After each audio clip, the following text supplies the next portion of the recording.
Hello friends, ITI classes के YouTube channel पर आप सभी का बहुत बहुत स्वागत है। दोस्तों, लास्ट क्लास में हम लोग बात कर रहे थे आपके डीसी थ्योरी चैप्टर्स की, और डीसी थ्योरी में हमारा टॉपिक था ताप गुणांक अर्थात टेम्परेचर कोएफिशिएंट।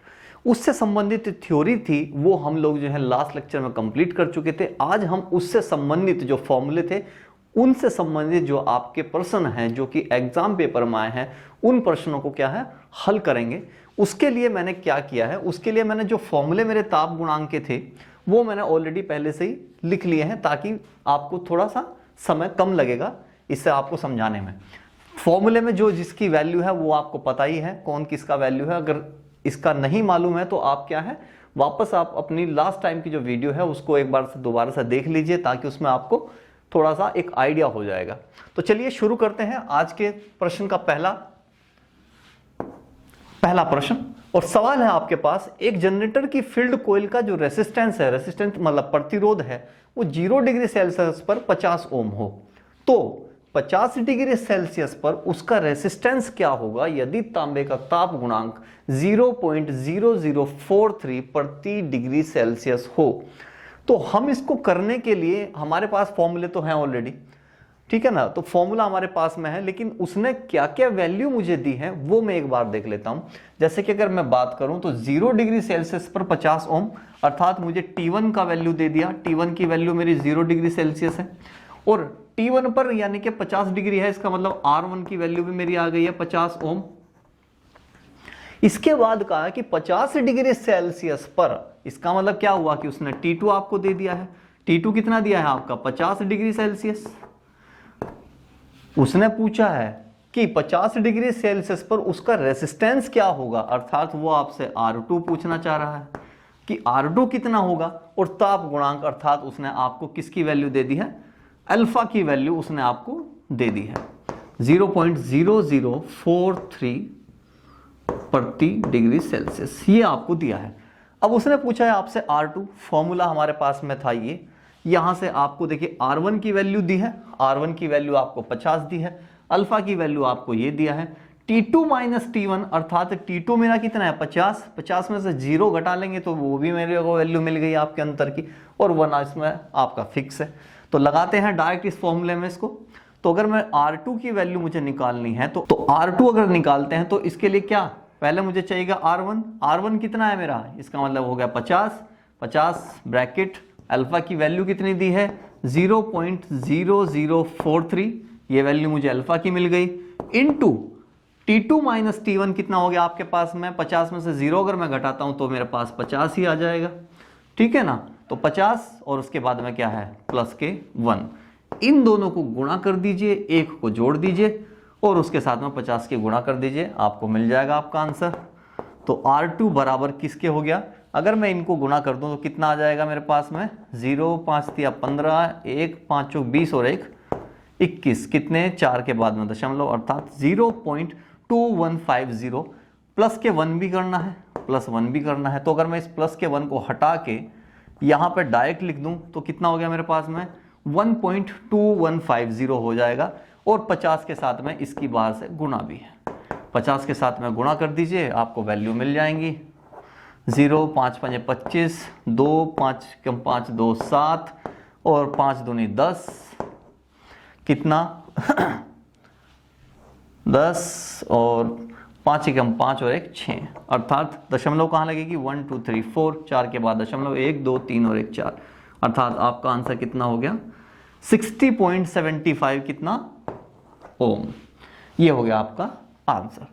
तो सीधी सी बात थी, सवाल आपको दिया था 0 डिग्री सेल्सियस पर दिया था R1, उसके बाद 50 डिग्री सेल्सियस पर आपको किसकी R2 की वैल्यू आपसे पूछी थी, ताप गुणांक आपको दिया था। फॉर्मूला हमारे पास में था कि जब आपको सेकंड का अर्थात बढ़े हुए मान के बाद में रेसिस्टेंस निकालना होता है तो उसके लिए हमारे पास में इजी सा एक फॉर्मूला है। उस फॉर्मूले में क्या है, आपको जो भी वैल्यू दी गई है उसको पुट करना है, डिवाइड मल्टीप्लाई सब्ट्रैक्ट और इसके अलावा ऐड, जो भी आपको करना है फॉर्मूले के अकॉर्डिंग उसको करेंगे और आप लास्ट में इसका जवाब मिल जाएगा। तो ये था आपका पहला सवाल। चलते हैं दूसरे सवाल की ओर। तो चलिए बात करते हैं अब सेकंड क्वेश्चन की। सेकंड क्वेश्चन में क्या दिया है, तांबे की एक कोयल का 20 डिग्री सेल्सियस पर जो आपका प्रतिरोध है वो 450 ओम है। यदि तांबे का ताप गुणांक वही सेम 0.0043 प्रति डिग्री सेल्सियस हो तो 70 डिग्री सेल्सियस पर उस कोयल का प्रतिरोध ज्ञात करिए।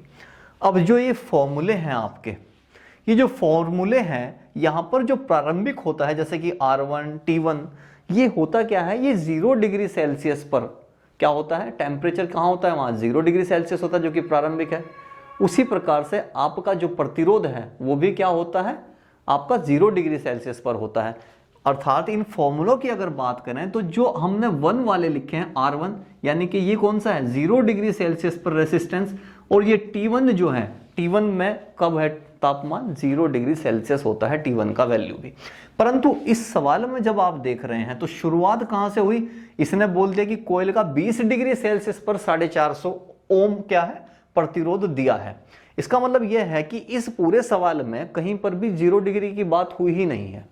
तो जब इस प्रकार के सवाल आपको आ जाते हैं कि ऑलरेडी पहले से ही एक तापमान दिया है और फिर एक दूसरा तापमान दे देता है जिसका आपसे प्रतिरोध पूछ लेता है, तो उस प्रकार की कंडीशन में क्या होता है, या तो हम इसी फॉर्मूले को और थोड़ा सा लेंथी कर लेते हैं तब उससे निकाल लेते हैं, या फिर एक दूसरा तरीका क्या है वो यहां हम देख लेते हैं। जो तरीका हमने अपने पिछले सवाल में अपनाया था सेम उसी तरीके को हम लगाएंगे और इसी फॉर्मूले से हम क्या है, इस प्रकार के सवाल को भी हल कर लेंगे। तो इसमें करेंगे क्या, देखिए हमें जो है आपका ये जो आपको दिया है, हम ये कह रहे हैं कि जो T1 है मेरा वो कितना है, 0 डिग्री सेल्सियस है, और जो रेसिस्टेंस है मेरा 0 डिग्री, T1 जैसा है 0 डिग्री सेल्सियस पर मेरा रेसिस्टेंस क्या है मुझे नहीं पता। इसके अलावा ये जो अब मेरा 20 डिग्री सेल्सियस है इसको मैं T2 अगर लिख दूं तो कोई दिक्कत तो है नहीं, और जो 450 ओम है वो मेरा R2 मान लें 450 ओम। तो इस सवाल में क्या है, अर्थात पहले तो मैं 20 डिग्री सेल्सियस और 450 ओम को क्या मान लूंगा, बढ़े हुए तापमान पर रेसिस्टेंस मान लेता हूं। तो मुझे क्या है, मुझे 0 डिग्री सेल्सियस की वैल्यू चाहिएगी, तो 0 डिग्री सेल्सियस का मुझे रेसिस्टेंस चाहिए ताकि मैं इस फॉर्मूले में उसको पुट कर लूं। तो एक काम करते हैं ना, इस फॉर्मूले में पहले इन वैल्यूज को पुट कर लेते हैं और यहां से R1 की वैल्यू को मैं निकाल लेता हूं। R1 की वैल्यू जब आ जाएगी उसको फिर 70 डिग्री सेल्सियस वाले के साथ कंपेयर कर देंगे और आसान हो जाएगा। अर्थात इसमें 20 डिग्री वाला जो आपका एक बीच में दे दिया है वो इसीलिए दिया ताकि आप R1 की वैल्यू निकाल सकें। तो इसी फॉर्मूले में रख लेते हैं इन सभी वैल्यूज को और अपना जो है आप R1 निकाल लेते हैं। तो R2 की वैल्यू मुझे दी गई है, तो R2 कितना दिया है मेरा, डायरेक्ट रख लेते हैं। देखिए आपके पास में इधर रखा ही है फॉर्मूला, R2 कितना आ गया मेरा 450 450 बराबर R1 की वैल्यू मुझे निकालनी है, तो R1 को जुगा तो रख देते हैं।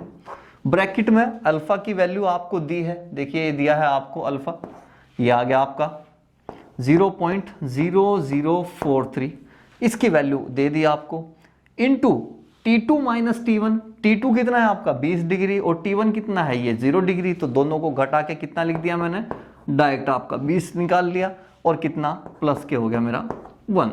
यहां से मेरे को R1 की वैल्यू मिल सकती है।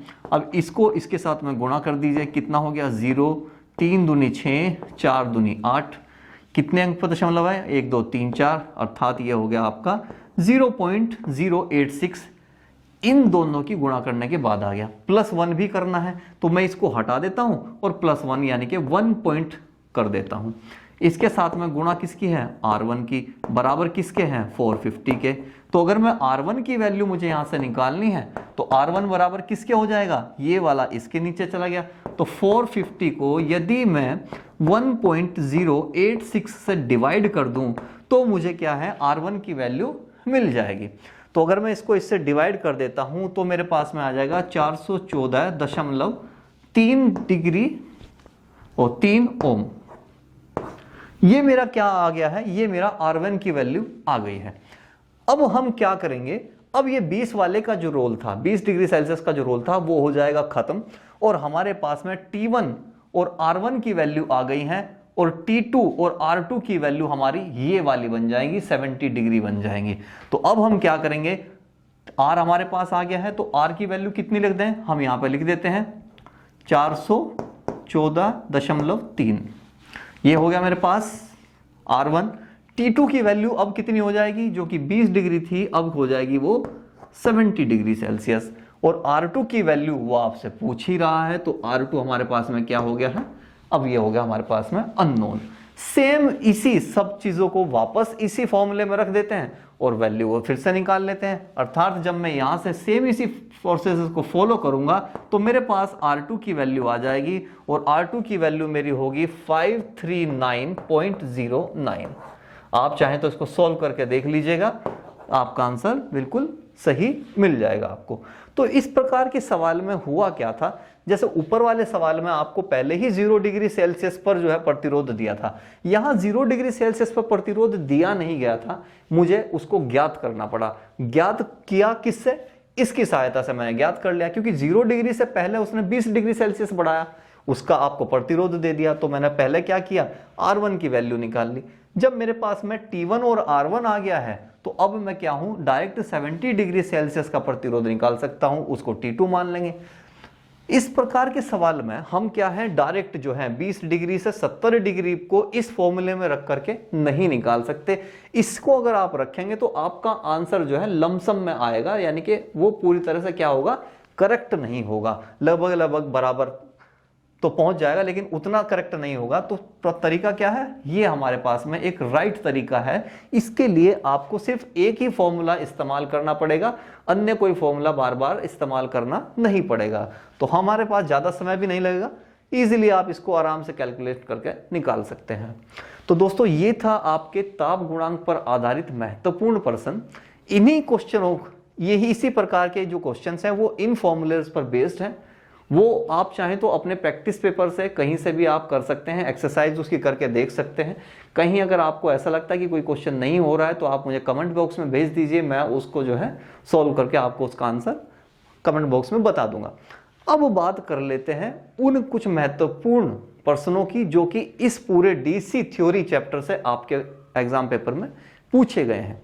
तो चलिए अब शुरू करते हैं आपके एमसीक्यूज, यानी कि वो महत्वपूर्ण सवाल जो कि आपके ऑलरेडी एग्जाम पेपर में पूछे गए हैं। जैसे कि पहला सवाल है आपका, आने वाली धारा का बीजगणितीय योग बाहर जाने वाली धारा के योग के बराबर होता है, यह कथन किसका है। तो ये कथन जो आपको दिया था कि आने वाली जो धाराएं हैं, जैसे कि अगर मैं कहूं कि ये संगम पॉइंट है तो इस पर जितनी भी धाराएं मेरी आएंगी और इस संगम पॉइंट से होकर जाने वाली जितनी धाराएं हैं उनका जो योग होगा एक दूसरे के बराबर होगा। या तो ये कहिए या फिर ये कहिए कि संगम पॉइंट पर धाराओं का जो मान होगा वो कितना होगा, 0 होगा। तो ये कहा गया था किसके द्वारा, किरचॉफ के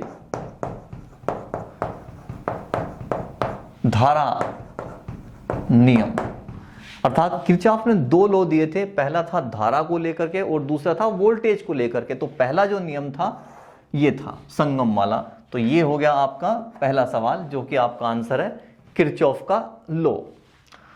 वोल्टमीटर का काम क्या है, देखिए वोल्टमीटर का क्या काम होता है, जब किसी क्लोज परिपथ के अंदर वोल्टमीटर को लगाते हैं तो वो क्या करता है, वोल्टेज को मापता है। इस प्रकार के बहुत ही छोटे छोटे आपके कई प्रकार के जो है क्वेश्चन पूछे गए हैं। इन्हीं क्वेश्चनों को घुमा फिरा करके आपसे पूछता रहता है, इसलिए बहुत ही छोटे छोटे जो क्वेश्चन है उनकी भी एक बहुत बड़ी वैल्यू है यहाँ पर। जैसे कि आपसे ओम का पूछ लिया तो ओम का जो नियम है उस पर भी कई बार सवाल पूछा गया कि ओम का जो नियम है किस प्रकार से लगाया जाता है, V = IR होता है या V = I² होता है। तो कई प्रकार से घुमा फिरा के आपसे सवाल पूछ लेता है। अब बात करते हैं तीसरे क्वेश्चन की, किसी पदार्थ का प्रतिरोध निर्भर करता है। हमने बताया था कि जो प्रतिरोध होता है, प्रतिरोध का जो फॉर्मूला है वो क्या होता है, R = किसके, रो इंटू L और बटे किसके, A के। अर्थात जो प्रतिरोध होता है वो 3 चीजों पर डिपेंड करता है। पहला विशिष्ट प्रतिरोध, दूसरा उसकी लंबाई पर और तीसरा उसके क्षेत्रफल पर। तो अगर मैं यहां कहूं कि किसी पदार्थ का प्रतिरोध निर्भर करता है तो आपको हो सकता है ऑप्शन में ये 3 दे दे और साथ में एक ऐसा ऑप्शन दे दो जो हो ही ना, तो हम क्या बताएंगे, या तो ये 3 देगा और एक लास्ट का दे सकता है कि उपयुक्त सभी, तो आंसर हो जाएगा आपका उपयुक्त सभी। या हो सकता है वो आपको दे दे कि पदार्थ का जो प्रतिरोध है इनमें से किस पर निर्भर नहीं करता है, तो इन 3 पर निर्भर करेगा। जो एक चौथा आपको देगा हो सकता है शायद उस पर निर्भर ना करें। तो ये फॉर्मूला अगर आपके याद है तो आप आराम से जो है प्रतिरोध या विशिष्ट प्रतिरोध के विषय में पता कर सकते हैं। क्वेश्चन नंबर 3 अब बात करते हैं 4 की। 3 ओम और 6 ओम के प्रतिरोध समानांतर क्रम में जुड़े हों तो उनका समतुल्य प्रतिरोध क्या होगा। हमने बताया था कि 2 प्रकार से प्रतिरोधों को संयोजित किया जाता है, या तो सीरीज में अर्थात श्रेणी क्रम में, और दूसरा होता है आपका समांतर क्रम में पैरेलल। इसके अलावा भी एक तीसरा और होता है जिसको हमने कहा था कि जो मिश्रित होता है उसको भी हम लोग जो है प्रतिरोधों को समायोजित करते हैं, उस प्रकार से भी। तो यहां 2 वैल्यू आपको दे दी है, आपसे समतुल्य प्रतिरोध पूछ लिया है। चूंकि हम बात कर रहे हैं किसकी, समानांतर क्रम की, तो समानांतर क्रम में हम जब फॉर्मूला लगाते हैं तो लगता है 1/r is equal to 1/r1 plus 1/r2। तो इसी फॉर्मूले को लगा दीजिए और वैल्यू निकाल लीजिए। एक आपका हो गया 3 ओम, दूसरा हो गया 6 ओम। अगर मैं कहूं कि 1/r बराबर किसके, 1/3 और जमा 1/6, वैल्यू यहां से निकाल लीजिए। कितनी निकल जाएगी आपका, ये आ गया 2 जमा 1/6 बराबर आ गया 2 ओम। तो इसका कितना हो गया आपका, 2 ओम हो जाएगा। क्वेश्चन नंबर 4 नेक्स्ट है, किसी चालक की लंबाई में वृद्धि होने पर प्रतिरोध पर क्या प्रभाव पड़ता है। ये देखिए, ये जो क्वेश्चन आपसे पूछा गया है सेम ये जो हमने फॉर्मूला लिखा है इसी पर आधारित है। इसने कहा कि चालक की लंबाई में यदि वृद्धि हो जाए तो प्रतिरोध पर क्या फर्क पड़ेगा। देखिए, ये जो लंबाई है, अगर लंबाई बढ़ रही है तो प्रतिरोध भी बढ़ रहा है, क्योंकि क्या है, ये अनुक्रमानुपाती हो गया। जब अनुक्रमानुपाती है तो लंबाई जैसे जैसे बढ़ेगी प्रतिरोध बढ़ेगा। तो सीधी सी बात है, यहां आपसे पूछा है कि प्रतिरोध पर क्या प्रभाव पड़ेगा, तो प्रतिरोध जो है क्या हो जाएगा, बढ़ने लगेगा। अगर वो बात एरिया की करता तो एरिया से क्या होता है, तो जैसे जैसे आपका प्रतिरोध बढ़ता जाएगा एरिया कम होता जाएगा, या फिर जैसे जैसे एरिया बढ़ता जाएगा वहां प्रतिरोध कम होता जाएगा। सवाल को किसी भी प्रकार से आपसे घुमा फिरा करके पूछ सकता है। क्वेश्चन नंबर 6 यहां दिया है, 1/3 ओम के 3 प्रतिरोधों को श्रेणी क्रम में उपयोग करने पर समतुल्य प्रतिरोध क्या होगा। सेम क्या है, उसी प्रकार से आपसे पूछा है, लेकिन क्या है, श्रेणी क्रम में जोड़ दिया है 1/3 ओम के प्रतिरोधों को। तो हम कैसे करेंगे, आपने कहा जी इसके लिए तो फॉर्मूला होता है, वो होता है R equal to R1 plus R2 और प्लस R3। अब इसके अंदर वैल्यू लगा दीजिए इनकी। यहां लिखा 1/3 जमा 1/3 जमा 1/3, क्योंकि वहां पे उसने क्या है आपको किस में दी है, बटों में दे रखा है। तो बटों में जब आप निकालेंगे तो कितना हो गया, 1/3 और बटे, तो कितना हो गया आपका आंसर, 1 ओम। तो आंसर आपका हो जाएगा 1 ओम का प्रतिरोध होगा। 20 सेंटीमीटर लंबी तार का प्रतिरोध 5 ओम है। इसे 40 सेंटीमीटर की लंबाई तक समान रूप से ताना जाता हो तो प्रतिरोध कितना हो जाएगा। अर्थात ये आपको लंबाई दे दी है, ये आपको क्या दे दिया है, प्रतिरोध दे दिया है। अगर मैं बात करूं इसी फॉर्मूले की तो मैं क्या कहूंगा, 20 सेंटीमीटर लंबी है, अर्थात पहले उसकी लंबाई कितनी थी, 20 सेंटीमीटर थी। उस समय आपका जो प्रतिरोध था वो 5 ओम था। अब उसने कहा कि लंबाई हो गई 40, तो अब प्रतिरोध कितना हो जाएगा। तो इसके अनुसार हमने ये कहा कि प्रतिरोध जो होता है वो अनुक्रमानुपाती होता है किसके, लंबाई के। तो लंबाई के अनुक्रमानुपाती है, तो हम इसको ये भी तो कह सकते हैं कि R1/R2 बराबर किसके, लंबाई की बात कर रहे हैं तो L1/L2 के। तो इसी फॉर्मूले पर आप निकाल सकते हैं इसकी वैल्यू को। 20 सेंटीमीटर लंबाई दी है आपकी, तो कितनी होगी, L1 की मान कितना आ गया, पहले R1 का ले लीजिए। R1 कितना है आपका 5/R2, वो आपसे पूछ रहा है। L1 की वैल्यू कितनी दे दी आपको 20 और L2 की दे दी है 40। इसको क्रॉस गुणा कर लीजिए, यहीं से काट दीजिए, 2 एकम 2, 2 दूनी 4, 5 की 2 से गुणा कर दीजिए, R की यहां से गुणा करेंगे तो R2 कितना आ गया आपके पास में, 5 दूनी 10, यानी कि आपका आंसर कितना हो गया, 10 ओम हो जाएगा यहां पे इसका। नेक्स्ट हो गया आपका, किसी तार का जो प्रतिरोध है किसके व्युत्क्रमानुपाती होता है। अर्थात प्रतिरोध किसके व्युत्क्रमानुपाती होता है, वापस आ जाइए इसी फॉर्मूले पर। R इज इक्वल टू किसके, rho into L oblique area के। तो अनुक्रमानुपाती तो प्रतिरोध किसके हैं, विशिष्ट प्रतिरोध के, और किसके, लंबाई के। व्युत्क्रमानुपाती किसके हैं, एरिया के।